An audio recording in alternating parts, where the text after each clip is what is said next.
Hello students, today once again I am back with you with a new poem, The Squirrel of class 7th, which is an interesting poem. एक गिलहरी के ऊपर यह poem लिखा है. The writer of this poem is Mildred Bowers Armstrong. Okay, let's start. You may have seen a squirrel sitting on the ground eating a nut. आपने कभी देखा होगा, एक गिलहरी को देखा होगा कभी जमीन पर बैठकर किसी नट को मतलब अखरोट को या फिर मूंगफली को खाते हुए देखा होगा. ठीक है. What did it look like? आखिर वो कैसा लगता है, मतलब आपने जब देखा तो उसका वेशभूषा या उसका दिखने का तरीका कैसा है. ठीक है. Here is a poets description of just such A squirrel. यहाँ पे कवि का जो व्याख्यान है, जो कवि ने अपने शब्दों में बयां कर रखा है, उसी एक गिलहरी की तरह जो हम इस कविता के माध्यम से पढ़ेंगे. ओके.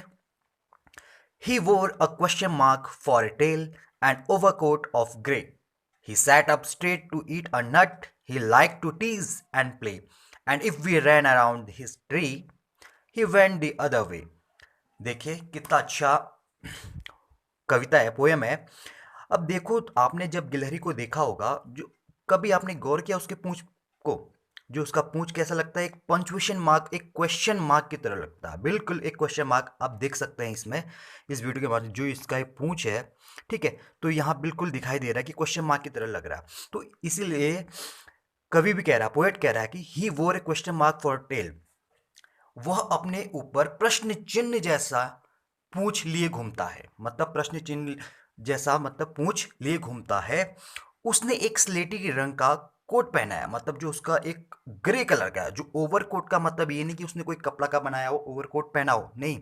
जो उसके बाहर कलर का, जो उसके बाल है, जो उसके खाल है, कैसे कलर के दिखाई देते हैं, ग्रे कलर के दिखाई देते हैं, स्लेटी कलर के दिखाई देते हैं. वैसे ही उसने पहना है. मतलब यहाँ पे उसके वेशभूषा, उसका दिखने का तरीका उसको बता रहा है. ठीक है.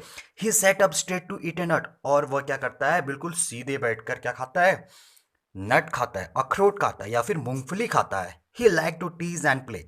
मतलब उसे क्या लगता है, चिढ़ाना भी अच्छा लगता है और खेलना भी अच्छा लगता है. मतलब उसको दोनों चीज पसंद है, क्या क्या, चिढ़ाना और खेलना.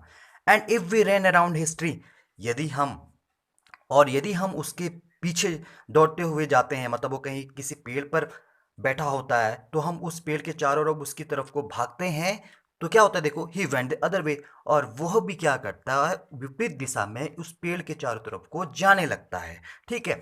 तो ये एक कविता है, पोएम है. आपने अपने बुक में देख लिया होगा. ठीक है.